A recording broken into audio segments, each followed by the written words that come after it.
The Daily Read. Your source for news, politics, sports, and all things trending. Here's your host, Marcus Gentry.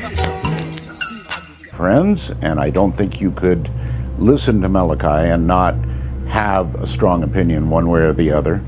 He was aware of the full contents of it. San Francisco has now become virtually uninhabitable because of the bums crapping in the street, because of the robbery and the crime that's being covered up. And I don't blame the police. I blame liberalism. Liberalism is a mental disorder, and wherever super liberals take over, the cities go to the toilet bowl. And I'm telling you that's not what you're talking about. That's not what you said during the speech. I was listening to the speech, and I was listening to you watching the speech. Interrupt Here's the deal. the three panelists and the president. You were not one of the panelists. If you were the journalist, why weren't you up there asking questions? We have a journalist up here every year. We've been around 49 years. So we have multiple journalists. Why were you not on that stage? Let me be real clear. You were just in the audience screaming live? Let me be real clear. From row one? Let me be real clear. Who put you in row one? Because you're cute and you get your little video. So you're talking to somebody who has far more history in this organization. That's Roland Martin arguing at the NABJ convention. That's all he was doing the whole time, screaming and being emotional. Now, before the event, he spoke out against having an all-female panel to interview Trump. No black male journalist. Got 4,000 members. The truth is, he really didn't care about black men having a voice. He just wanted to wobble up there himself. No, he was not advocating for black men. He was advocating for Roland. He didn't want Trump at the event at all, but didn't care that the NABJ wasn't important enough for Kamala to show up too. They spent the last 2 weeks worshiping this non-black, racially ambiguous chameleon just for her to turn around and disrespect them by not having her at their event. The business, motherfucker. The Daily Read. Welcome to the Daily Read, and I am your host, Marcus Gentry. Now today we're going to talk about how America is eating itself. And I got to go back to two men that got me started on my journey of talk radio. One was Art Bell, and the other was Michael Savage. You know,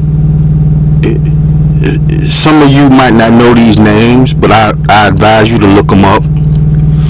When I first started my career in truck driving about 13, 14 years ago, I can remember first running across these guys. I was driving on an old dirt road in South Dakota, and this dirt road was taking me towards an oil rig. I had to deliver some heavy equipment to an oil rig, and I can remember hearing Michael Savage, and he's the first person I heard say, he actually coined the words, liberalism is a mental disorder. And then right after his show came Art Bell. Of course, this is late at night, and Michael Savage was just starting his career, or he had not too long been into talk radio. And I was like, wow, I can do that. And I can remember hearing the stories about him going, and this is for all my guys that look at him on or listen to him on talk radio and iHeartRadio. If you really sit down and listen to what he said this years before Obama became president. He watched how America was eating itself. And it is. America is on a spiral. Rome went this way. Rome was destroyed not because of outside forces, but because of itself. And America might lag along for 50 to 100 more years, but this country is slowly eating itself. We're going to talk about Kamala Harris versus Donald Trump at the end of this program, but I want to get into the two men that saw this coming. This is very important because there are some people out here who see the patterns like I see the patterns. I just got through watching Umbrella Academy. It's a pretty good show. It's on season 4. It's on Netflix. And it reminded me that I haven't did movie reviews in a while. I started noticing patterns in the movies, just like in the music industry. And I know this sounds like I'm going off on a different topic, but I'm not. Listen carefully to what I'm saying. The music industry is having a shakeup in the order of things as far as leadership roles. You used to have all the top-notch heads of the big rap companies. You had Rockefeller. You had Cash Money, No Limit. You had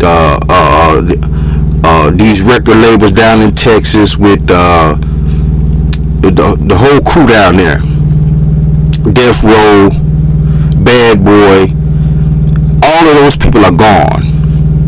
And the ones that are still lingering around are being dismantled. Because what's happening is these guys are over 20 years old as far as the music industry go. And now it's time for some new blood. And in the movie industry, they've done the same thing. It's a cycle. You got Sylvester Stallone with his last Rocky films. You got him doing the movie with all the old action figure stars, the B films, even the A films. And you got Axel Foley is back in Beverly Hills Cop. It seems like it's the pattern. It's what I'm trying to tell you. And the pattern is getting worse. It used to be a normal pattern to where a couple of old movie stars would do their last hurrah, their last movie, and then disappear. Now, if you watch Wolverine and Deadpool, when you got Hugh Jackman, who's almost 60, still doing Wolverine, this is his last hurrah. When you see Eddie Murphy jumping back into the role of Axel Foley with that goofy ass laugh, ha ha ha ha ha, or however the hell that laugh was, it was crazy. It was cool for the 80s, but it was almost like when I heard him laugh like that again for that movie, it was almost cringy.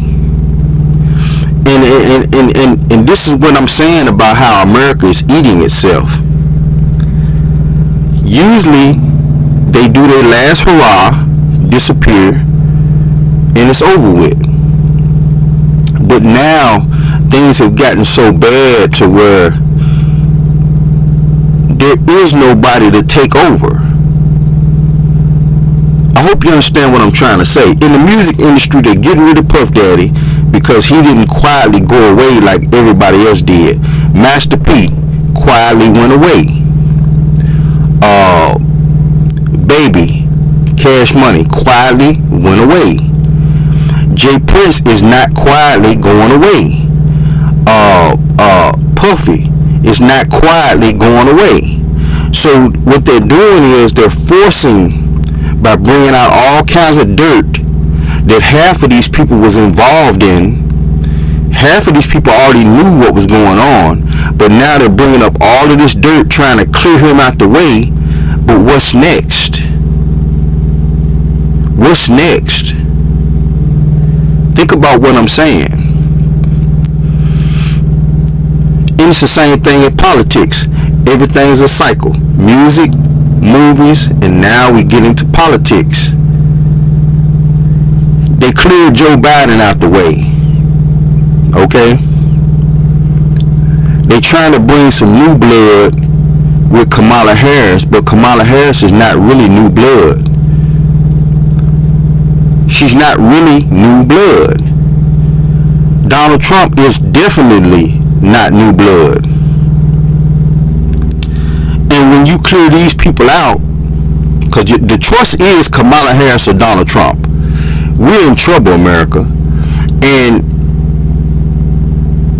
what I'm trying to say is,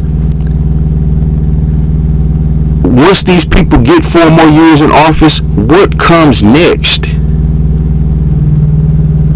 What comes next? And the people that's coming up behind them are just as vicious as these old heads that we're trying to clear out the way. Let me get to the guys that got me started on my journey for talk radio. The business, motherfucker. The Daily Read, your source for news, politics, sports, and all things trending. Here's your host, Marcus Gentry. I never met the man in person, but I interviewed him for countless hours on the radio. I was very fortunate, and we became close friends, and I don't think you could listen to Malachi and not have a strong opinion one way or the other.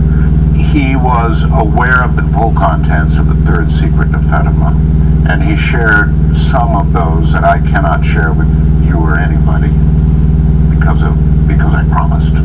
What he did say, if you want something chilling, is that try and imagine the very worst thing that you can imagine. We live now in the day of ISIS and terrorism and people getting burned alive, and so he said, imagine the very worst you can imagine, and then I will tell you that it's going to be much worse than that. So there are many things like that he said to me that will never leave my mind and will probably worry me to the grave.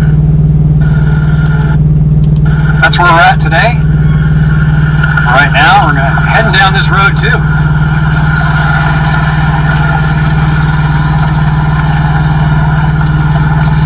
We're gonna head on down this road, just to the corner there, where Art Bell used to live and did a lot of his broadcasts from. Let's go check it out.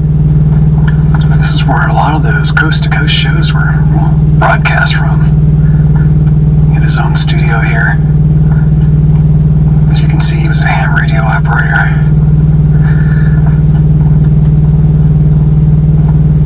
Man, this is look at all these wires. Hold up these antennas. Some pretty elaborate stuff here. Anyway, this is Art Bell's residence. The former residence. His family, I believe, still live. That was Art Bell, people. Art Bell, to me, was like, I don't know how to describe it. For any of you guys that work in the trucking industry, you know who I'm talking about. Art Bell was the man for late night when you're driving and you're bored, you're tired of listening to music. Art Bell was like, he was like that savior. And I hope I can be that for many people that's listening to my voice, especially if you listen to iHeartRadio. Because this man, and I'm gonna get a phone line in here sooner or later. I'm gonna get a phone line in here because it's good to talk to the public and get the things that they've seen and done in life recorded. Because Art Bell has hundreds of hours of listening to truck drivers and people out in the desert, people out in the mountains, people out in the woods who had a story to tell. And it wasn't just necessarily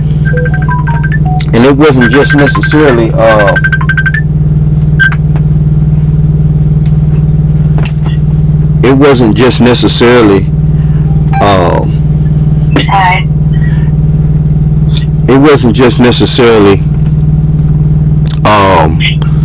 stories about life in general. These were stories that he would grab you by the seat of your pants. I'm talking about alien invasions.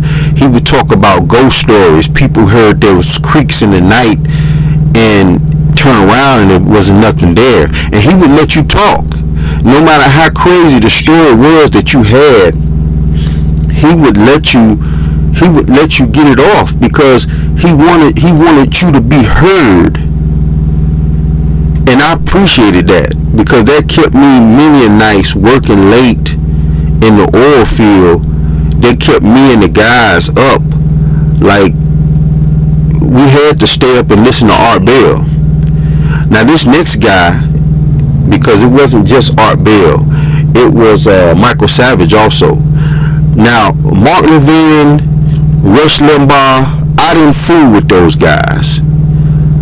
I didn't like their politics. I don't really like Michael Savage's politics, but he is a true talk radio host. He was better than the rest, because even if you didn't like his politics, him personally, he would grab you by the seat of your pants too. Listen, just listen to a little bit of what he had to say about liberalism is a mental disorder. Just pay attention and listen to him. Go to Boca Raton, Florida. She's on the other side, Joe, in Boca Raton. Welcome. You say the Arizona law is wrong. Is that correct? Yes, I think it's absolutely racist that they're telling the illegal aliens that they can't come into Arizona. They can do what they want to. I mean, we're in America. We have to have open doors. Wait. You're saying too many things at once. They're saying what? That we need You're saying, wait, ma'am. Are you aware of the fact that a country has borders? Are you aware of that? I'm saying that we need to get rid of our borders so we can welcome all forms and walks of life. Of course you're pulling my leg. I'm serious. Just look at how your ancestors got here. Well, they didn't come here illegally. Maybe yours did. How did yours get here? Did they come here illegally? I don't know, but they got over here somehow, and now well, apparently they pulled from the lowest level of the gene pool from where you came from, that you don't even know how a nation is defined. San Francisco has now become virtually uninhabitable because of the bums crapping in the street, because of the robbery and the crime that's being covered up. And I don't blame the police, I blame liberalism. Liberalism is a mental disorder, and wherever super liberals take over, the cities go to the toilet bowl. Look at New York. I was just there last week. You take your life in your hands, walking around with the folks with the box cutters underneath the cup, the shaking cup. But I want to talk about the bums in San Francisco, the bums in New York. In other words, what you call homeless. The word homeless itself is a fabrication of the radical left, because so far as I know, there is no biblical. Let's talk about the Constitution, not the Bible. Can anyone show me where in the Bible it says I owe a bum a house? Show me where it says I owe them a house. What I owe them is a jail cell or a mental hospital. It's the only housing that they're entitled to. Stop. I gotta stop. This is the man that got me on my journey. And if you listen to him, if you really listen to him, I mean, seriously, this guy was like the best on talk radio. He's the best. Listen, keep listening. So the bums are now so brazen because the cops have been neutralized by the liberals that they're literally openly defecating and peeing in the streets in front of people. Now, you know the city for its Golden Gate Bridge, the mixture of cultures and races, the beautiful fog, and mainly the bums, the out-of-control bums who came into the city mainly during the hippie era. They urinate in your face now. They've been doing this for a long time, but it's gotten real bad under the new mayor. Some of your own supporters, including Republicans. I'm gonna stop that right there. We're about to get into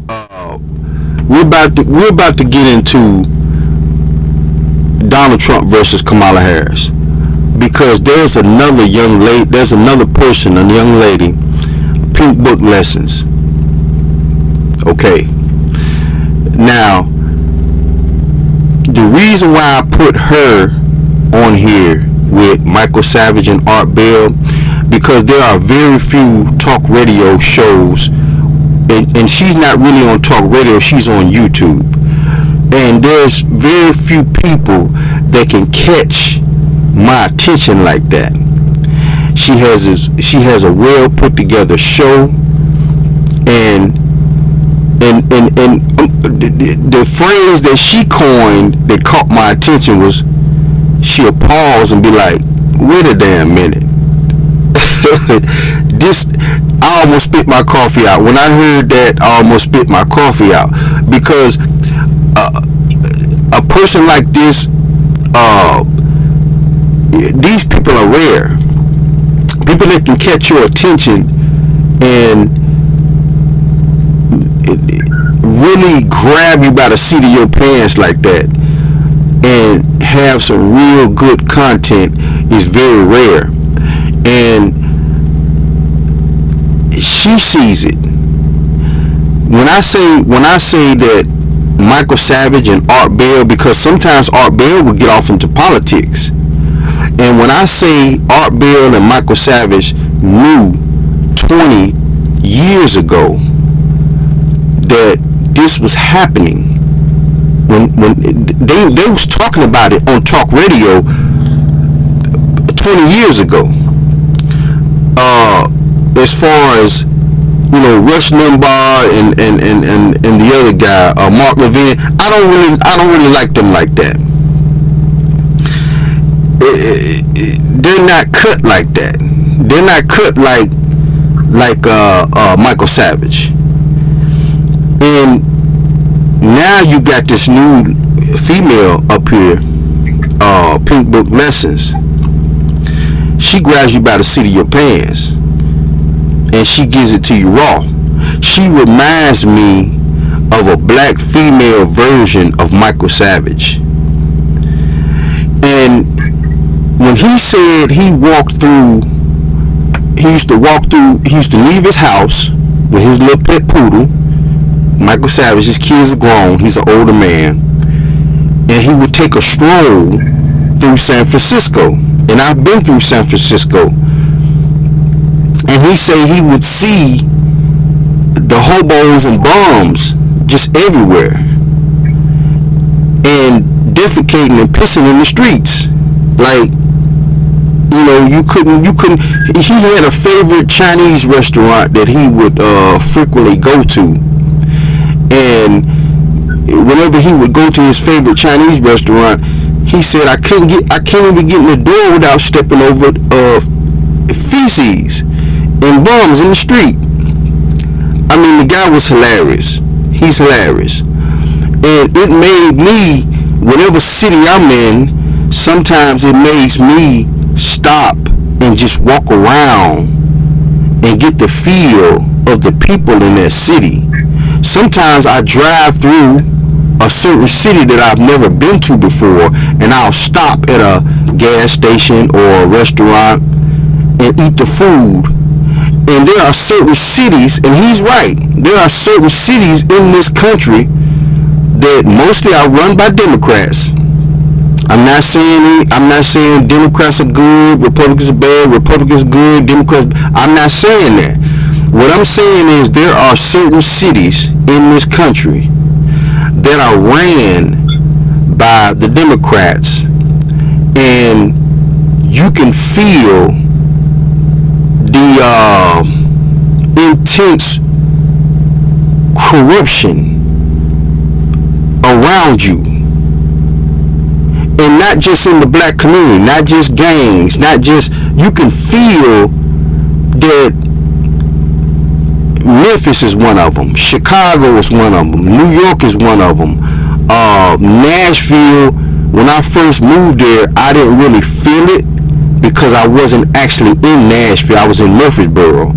But whenever I go to Nashville, you can feel that there's an undercurrent of bullshit in certain cities. And Dallas is one. Houston is half and half. You just got certain. Jacksonville is one. You got certain cities that when you drive through them, you can feel that these people ain't really right like that. And then you got certain cities that you drive through, like I was in San Diego about a week ago, and you didn't feel that undercurrent of corruption. I'm not saying it's not there. Okay, I'm not saying it's not there. I'm not saying you got your crooked cops. I'm not saying you got your crooked people. But you don't feel a crooked undercurrent like you do in some of these cities. You don't feel that the people are just running wild, doing whatever they want to do. And it's crazy. But let's get to Pink Book lessons, because I want to demonstrate how her and Michael Savage, to me, are almost the same coin, but she has a different platform. She does hers on YouTube. Listen to Pink Book lessons. Republicans on Capitol Hill have labeled Vice President Kamala Harris, who is the first Black and Asian American woman to serve as Vice President and be on a major party ticket, as a DEI hot. Actually, I gotta stop that. She's coming up next. Hold on, let me get to her. This is Donald. Actually, I'm gonna go ahead and do this first. This is Donald Trump talking about Kamala Harris and how she's now posing to be black. Is that acceptable language to you? And will you tell those Republicans and those supporters to stop it? How do you define DEI? Go ahead. How do you define diversity, equity, and inclusion? Okay, yeah, go ahead. Is that what your definition? That is give me a definition. Then. Will you give me a definition? Yeah. Give me a definition. Sir, I'm asking you a question. No, you have to define it for me. I just defined it, sir. Do you believe that Vice President Kamala Harris is only on the ticket because she is a black woman? Well, I can say no. I think it's maybe a little bit different. So, I've known her a long time indirectly, not directly very much, and she was always of Indian heritage, and she was only promoting Indian heritage. I didn't know she was black until a number of years ago when she happened to turn black, and now she wants to be known as black. So I don't know, is she Indian or is she black? She has always identified as a black woman. She went to a historically black college. I respect either one, but she obviously doesn't, because she was Indian all the way, and then all of a sudden she made a turn and she became a black person. Just to be clear, sir, do you believe that I think somebody should look into that too when you continue in a very hostile, nasty tone. It's a direct question, sir. Do you believe that Vice President Kamala Harris is a DEI hire, as some Republicans have said? I really don't know. Could be. That was Donald Trump. I don't like this man. I think he's a bigot. But I can't take anything away from what he said. I mean, he was speaking facts. When she was in California as a DA,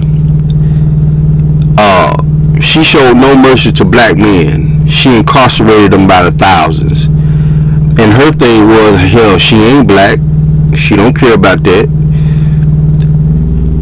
You know, she was the first Indian district attorney in California, the head DA.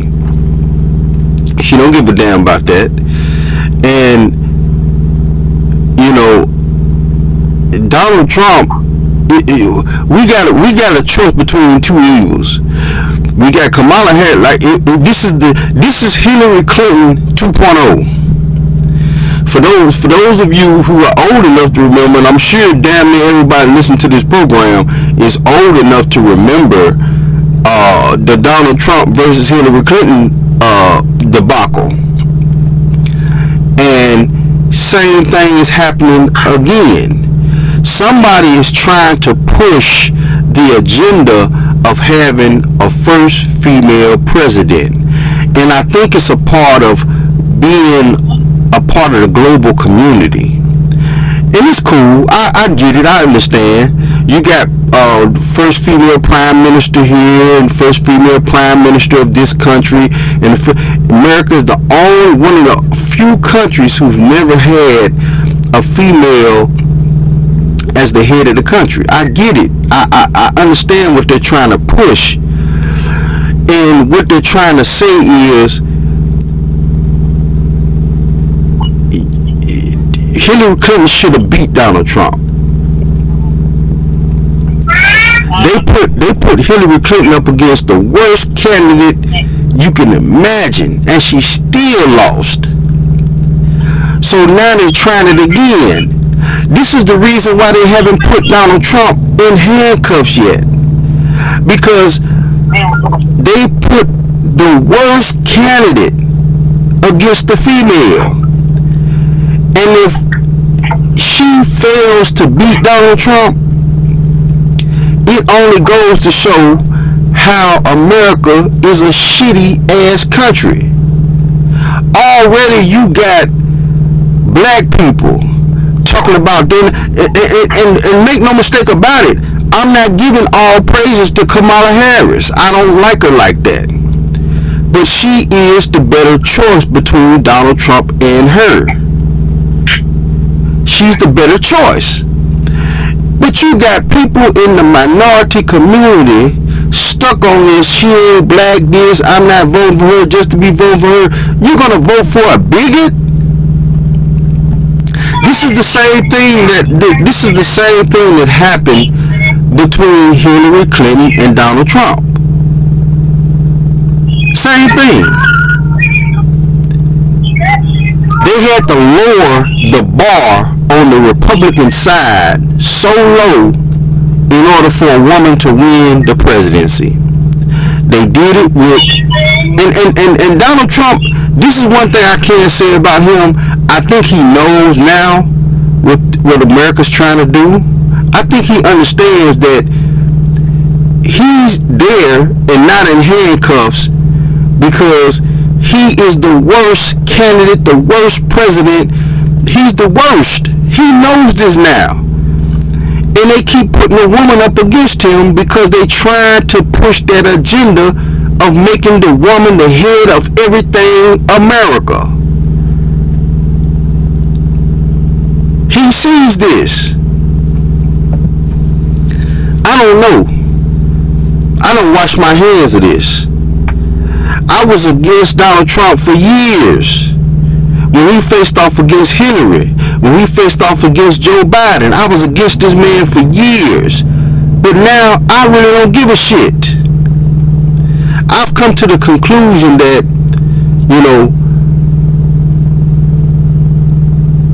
this is the slow spiral. The death knell of America is slowly going down the tubes, going down the drains. And Michael Savage saw it. Him and Art Bell. They saw it 20-something years ago. Now let's get to Pink Book Lessons, because I love her show. She's right up there to me, right up there with Art Bell and Michael Savage. You say he lies, but you work, and I'm telling you the lies. That's not what you said during the speech. I was listening to the speech, and I was listening to it wasn't a speech. Interrupt the three panelists and the president. You were not one of the panelists. If you were the journalist, why were you up there? I've been with journalists up here every year. We've been around 49 years. But you specifically, why were you not on that stage? Let me be real clear. You were just in the audience screaming that you lied? Let me be real clear. Let me give you context to what you're listening to. This is Roland Martin, okay? He's a part of some kind of black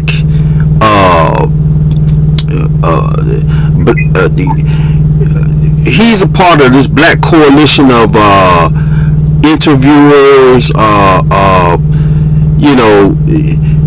and they've been around for 40 years. These people are basically news media, and they've grouped together, and he's mad because they put all females on stage to interview Donald Trump. They didn't put no men.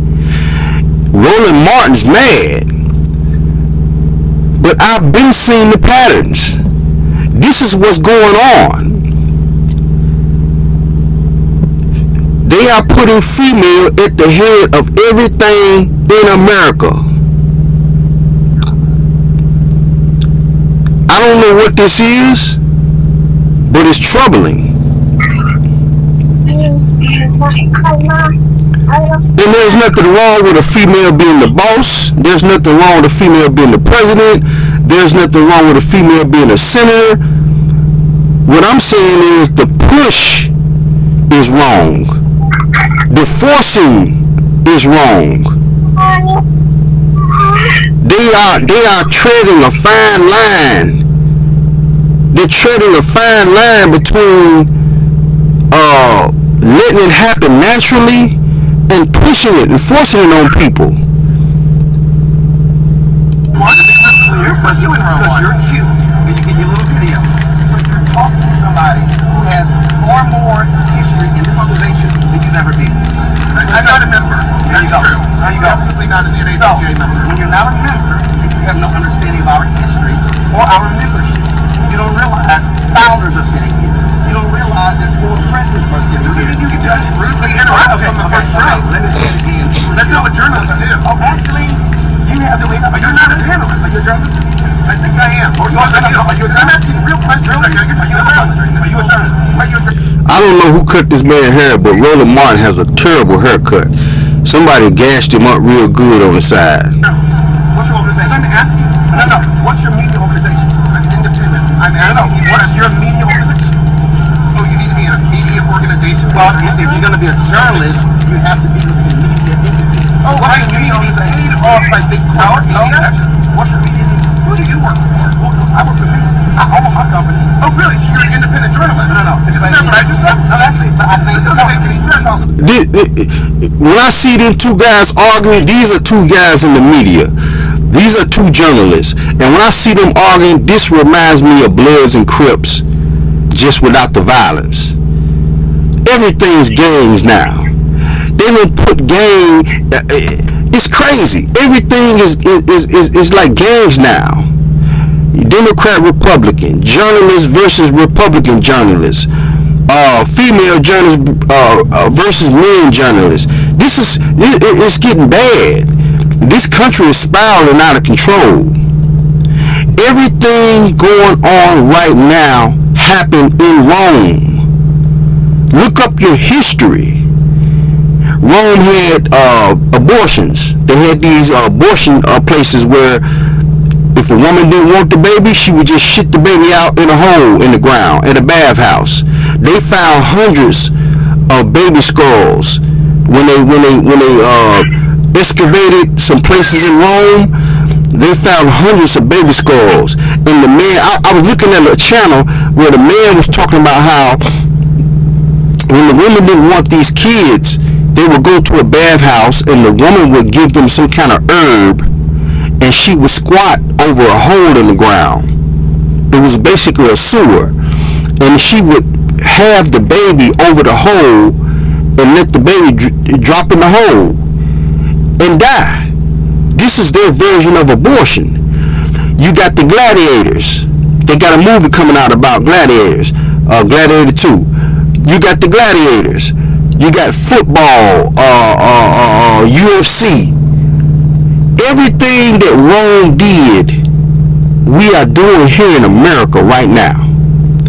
Everything, even our politics, has gotten so crazy to where one of the emperors of Rome was stabbed and killed by one of the senators. So everything's gotten so bad. Look at Donald Trump somebody tried to assassinate him. Everything that happened in Rome is happening right now. The only difference is that Rome was getting attacked on different fronts. In Europe, in Africa, Rome was getting attacked in different places. So that led to a faster downfall. But make no mistake about it, Rome perished because of its own self. Just like America is slowly perishing right before our eyes. Let's get to it again. Back to the neighbor. What's your company? What? What's your company? What's this thing? What's your company? The company. It's called the company. Oh, it's called the company. It's called like, okay, that's great. Are you the CEO? Are you the CEO? Maybe. No, listen up. Are you the CEO? Why were you not on that question? Are you the CEO? That's Roland Martin arguing at the NABJ convention. That's all he was. This lady is speaking right now. This is Pink Book Lessons. She's a very good host. Doing the whole time, screaming and being emotional. Now, before the event, he spoke out against having an all-female panel to interview Trump. No black male journalist. 4,000 members. The truth is, he really didn't care about black men having a voice. He just wanted to wobble up there himself. No, he was not advocating for black men. He was advocating for Roland. He didn't want Trump at the event at all, but didn't care that the NABJ wasn't important enough for Kamala to show up too. They spent the last 2 weeks worshiping this non-black, racially ambiguous chameleon just for her to turn around and disrespect them by not having her at their event. Kamala knew about this event ahead of time, but didn't care to show up because she didn't want to face the all-black media. I don't know what she's scared of. They're not. That lady right there is Indian. You can look at her family that she went to visit. She's an Indian American. Ain't nothing wrong with that. She's still a minority. Questions about actual tangibles for black people, like what she supports specifically for her Red Dot Indian community or immigrants. I guess she's really not sure what would happen if she had to come off the speech that was already rehearsed and answer questions. Her advisors don't want her to take any chances. So it didn't matter that Kamala the cosplaying chameleon snubbed them and the boogeyman orange man bag actually showed up. Trump agreed to come, Kamala didn't, and that's why Roland Martin was already having a meltdown before Trump's appearance at the conference. 2, no black male journalist. 4,000 members. I'm down for the sisters. And if there were 3 black men and no sisters, I would be joining the sisters saying, what representation? It's the reason why they had 3 women on the panel and not 1 man. But he's so busy simping for Kamala the cosplaying chameleon, he can't even see what's really going on. During the Trump discussion, Roland was sitting up in the front row acting like a terrible 2-year-old, interrupting ladies and Trump, which was also disrespectful, all because he wanted to be one of the women on stage and they wouldn't let him in. So he just sat there the whole time yelling from his high chair.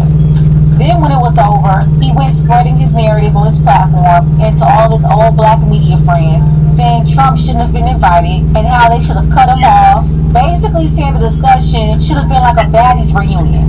He's been criticizing the NABJ, asking why was Trump allowed to come when they've been inviting presidents and candidates for years. Obama Democrat, George Bush Republican. They're supposed to be unbiased media and professional. However, it's very obvious that they don't know how to do that. Because let's be honest, they would have never started an interview off like that with Kamala. They would have spent the whole time talking about her HBCU experience, being an AKA, and I can't forget the most important issue in the black community to Kamala, getting rid of more black babies. That's all they would have talked about. And let me tell you, every single one of them in the building would have been cheering the whole time. Yeah, cheering for our own destruction. First of all, Kamala Harris didn't even show up. Kamala Harris didn't even show up because she don't feel like she needs to show up because she already knows she got the black folks lying up in Chicago and she don't have no respect for the black people. And let's not forget, she chicken. She complete chicken. She been saying she wanted to debate Trump, and this would have been the best time for her to be on stage with Trump and say whatever she wanted to say to him. But of course, she didn't even show up. The doggone interviewers, they were 35 minutes late because they had no respect for Trump either. But hold up. I want to say something about this right here. She's right in a way. She's right. Okay? The reason why she's right is because the interviewers being 2 or 3 hours late for something that important, having a presidential candidate up there, and then you got Roland Martin in the audience throwing a tantrum. The man came. Kamala Harris didn't come because she feels like she already got the black vote. This is what I'm talking about when I say we in danger. We in danger because you got a lot of blacks who are not going to vote for her because they understand that people are trying to force them to. But what I'm trying to say is she is the better choice. So now we got a problem. We got people who are sitting back saying, I'm not voting for her because they trying to force us to vote for her and vote for her blindly. I get it, but she still is the better candidate. This is the same thing with Hillary Clinton. We was put in the same situation with Hillary Clinton. Hillary Clinton was the better choice. But you got so many people voted for Donald Trump because they didn't like Hillary. They felt like people was trying to force them to take Hillary. And they was correct. And they was correct in thinking that. This is why I say America, whoever's pulling the strings is destroying this country. This whole scenario to where they're trying to force the women code on the rest of America. Like I said, there's nothing wrong with women being bosses. There's nothing wrong with women owning their own businesses. There's nothing wrong with women being in politics. But when you try to force that agenda, there's something wrong with that. There's something wrong with people trying to force that agenda. And you're gonna have that's like you walking into a dark room and somebody turning the light on in your eyes. What you gonna first do? You're gonna turn away from it because they forced it on you. But if you slowly dim the light, dim it up, then they can accept it better. The whole forcing somebody to do something is what people are turning away from. Let's continue on. This is interesting. Kamala Harris versus Trump. Kudos to you for going into this bullcrap. Now, this interview didn't even start the interview off by saying hello, President Trump, or hello, former President Trump, or hello, Trump. She didn't even speak to him. She just went straight into the text. Let me tell y'all something. I don't like Kamala Harris at all.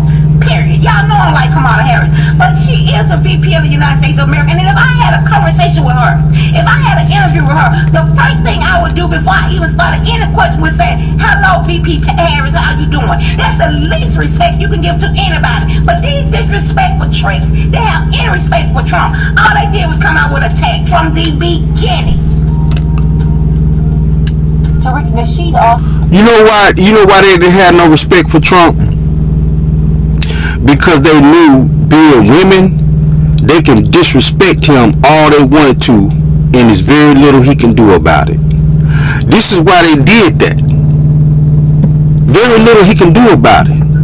And you see a lot of men are waking up to this, to where a lot of women are taking advantage of this, to the point where they're passive aggressive. That's what you call passive aggressive, when you got a woman who knows she has power to get you hurt or thrown in jail or canceled. So she uses that power to say or do anything she want to do to you. And basically daring Trump, that's what they was doing, basically daring Trump to say something biased, sexist, or racist. This is crazy. Also agree they should ask important questions while maintaining a level of decorum. Pretty objective, and this is what you're supposed to do. And this is another thing.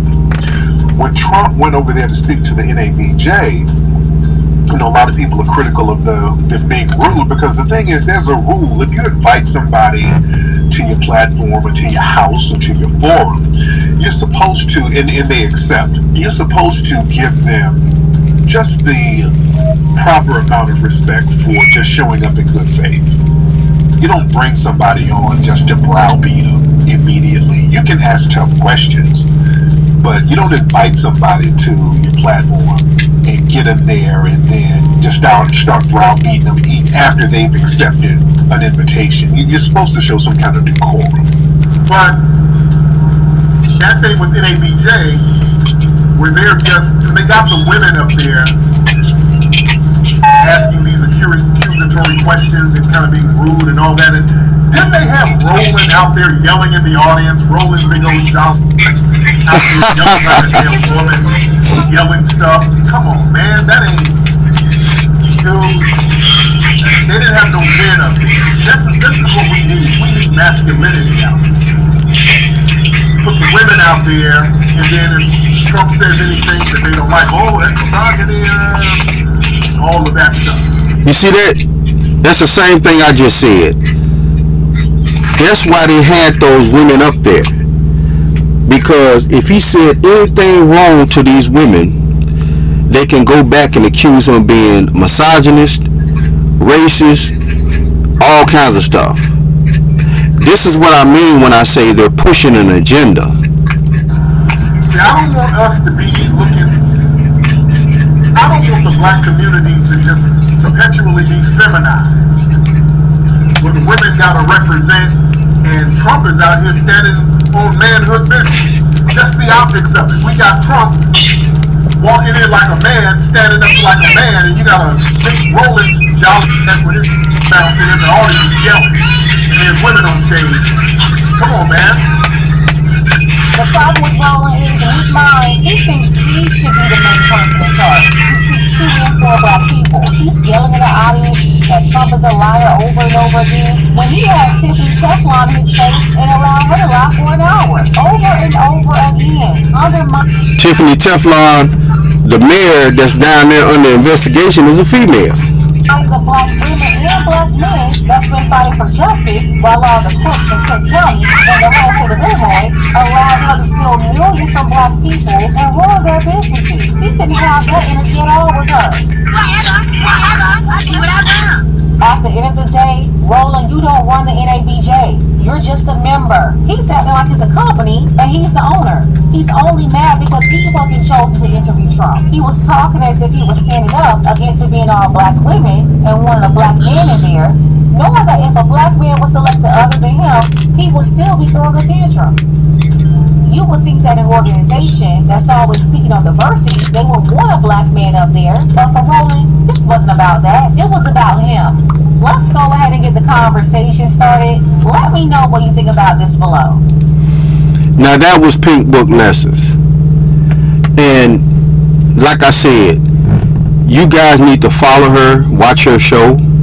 One of the best shows on YouTube as far as commentary on the things that's going on. Not just in the black community, but she snatches up a lot of things that are happening around the globe and around the nation, and she's good. And I want you to, like I said, I'm gonna compare her one more time to Michael Savage. Listen to this. Habitable because of the bums crapping in the street, because of the robbery and the crime that's being covered up. And I don't blame the police, I blame liberalism. Liberalism is a mental disorder, and wherever super liberals take over, the cities go to the toilet bowl. Look at New York. I was just there last week. You take your life in your hands, walking around with the folks with the box cutters underneath the cup, the shaking cup. But I want to talk about the bums in San Francisco, the bums in New York. In other words, what you call homeless. I'm sorry, man. I'm sorry. I can't. This guy right here is super funny. Super funny. I love it. And he don't mind calling you a bum. If you're a bum, you're a bum. The word homeless itself is a fabrication of the radical left. Because so far as I know, there is no biblical... let's talk about the Constitution, not the Bible. Can anyone show me where in the Bible it says I owe a bum a house? Show me where it says I owe them a house. What I owe them is a jail cell or a mental hospital. That's the only housing that they're entitled to. So the bums are now so brazen because the cops have been neutralized by the liberals that they're literally openly defecating and peeing in the streets in front of people. Now, you know the city for its Golden Gate Bridge, the mixture of cultures and races, the beautiful fog, and mainly the bums, the out-of-control bums who came into the city mainly during the hippie era. They urinate in your face now. They've been doing this for a long time, but it's gotten real bad under the new mayor. That was Michael Savage, people. The guy that started me on my journey in talk radio. This is the Daily Read, and I'm out. The business, motherfucker. The Daily Read.